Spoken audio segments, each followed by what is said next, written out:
Joe Biden delivers full US backing for Israel in person on a solidarity visit in which he blamed Islamist militants for a deadly rocket strike on a Gaza hospital. The US president also announces the resumption of urgent aid to the besieged Palestinian enclave. And on an Israel visit, now UK Prime Minister Rishi Sunak aims to ensure the de-escalation. Take a look at it. I'm pleased to be here in Israel at this important time. Above all, I'm here to express my solidarity with the Israeli people. You have suffered an unspeakable, horrific act of terrorism, and I want you to know that the United Kingdom and I stand with you. I'm looking forward to my meetings later today with the Prime Minister and President, and I very much hope that they will be productive meetings.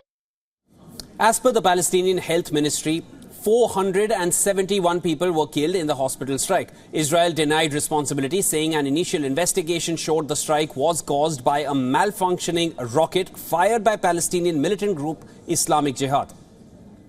Like Hamas, Islamic Jihad is proscribed as a terrorist group by the United States and other Western governments. Arab countries have almost universally blamed Israel for the hospital strike. They include Egypt, Jordan and UAE among the region's few nations that have diplomatic ties with Israel. Iran's President Ibrahim Raisi predicted the end of Israel following deadly Gaza hospital explosion.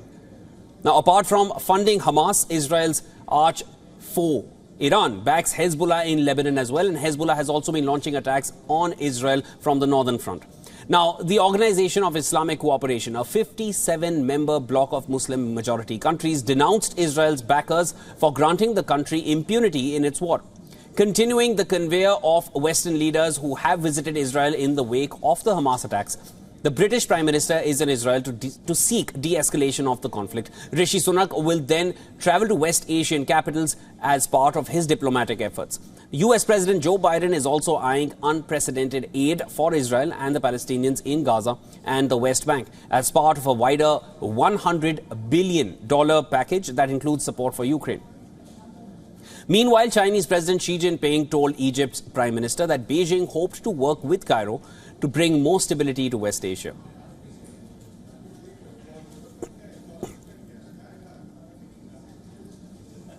All right, for more on this, our correspondent Siddhant Sibal joins us live from Ben Gurion Airport.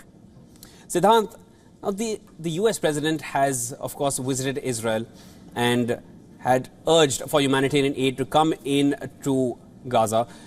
What more can UK's Prime Minister offer to the situation over there? Of course, he also says that he's there to offer his solidarity. But what do you think he's there to achieve?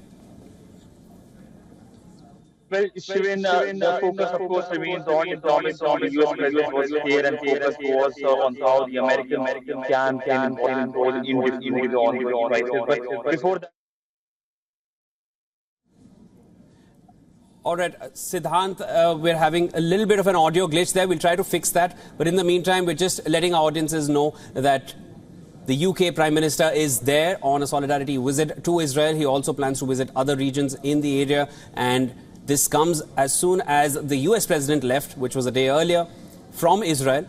After the US President made his way to Israel, there was humanitarian aid, an agreement to pass humanitarian aid into Gaza from the Rafah border. 20 trucks have been allowed. Egypt has agreed to that, but a date has not been fixed. The visuals on your screen give the current situation in Gaza, which has been bombarded ever since the attack started by Hamas on Israel on the 7th of October.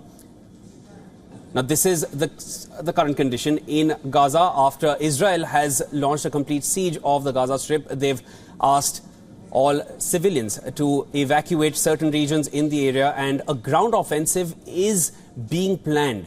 But that deadline that they had offered for 24 hours has long gone. There have been extensions over extensions, but a ground offensive has not been seen as of now. Israel is still on the brink of that ground offensive, which is yet to happen. Leaders from Western nations have been making their way to Israel to offer solidarity here with the Israeli Prime Minister. That was the US President who made his way to Israel just a day earlier and offered his solidarity. And to just understand more on this, our principal diplomatic correspondent Siddhant Sibal, who's on ground in Israel covering all the developments, has sent us this report.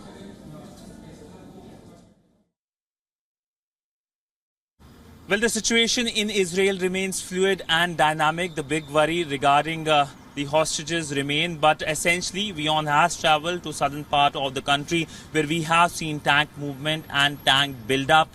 Well, whether there will be a de-escalation or escalation is something that we will be getting to know in next few days. But before that, we saw the visit of several Western leaders, including US President Joe Biden, the German Chancellor as well. And these visits are seen as a visit of solidarity and visit of show of support, but essentially will it make a difference is something that everyone is waiting for. But here in Israel there is groundswell anger against Hamas, the terror attacks by Hamas in southern Israel that left 1,400 Israelis dead, and many of them are still under the custody of Hamas as hostages. With video journalist Sanjeet Siddhansibal for WION in Tel Aviv, Israel.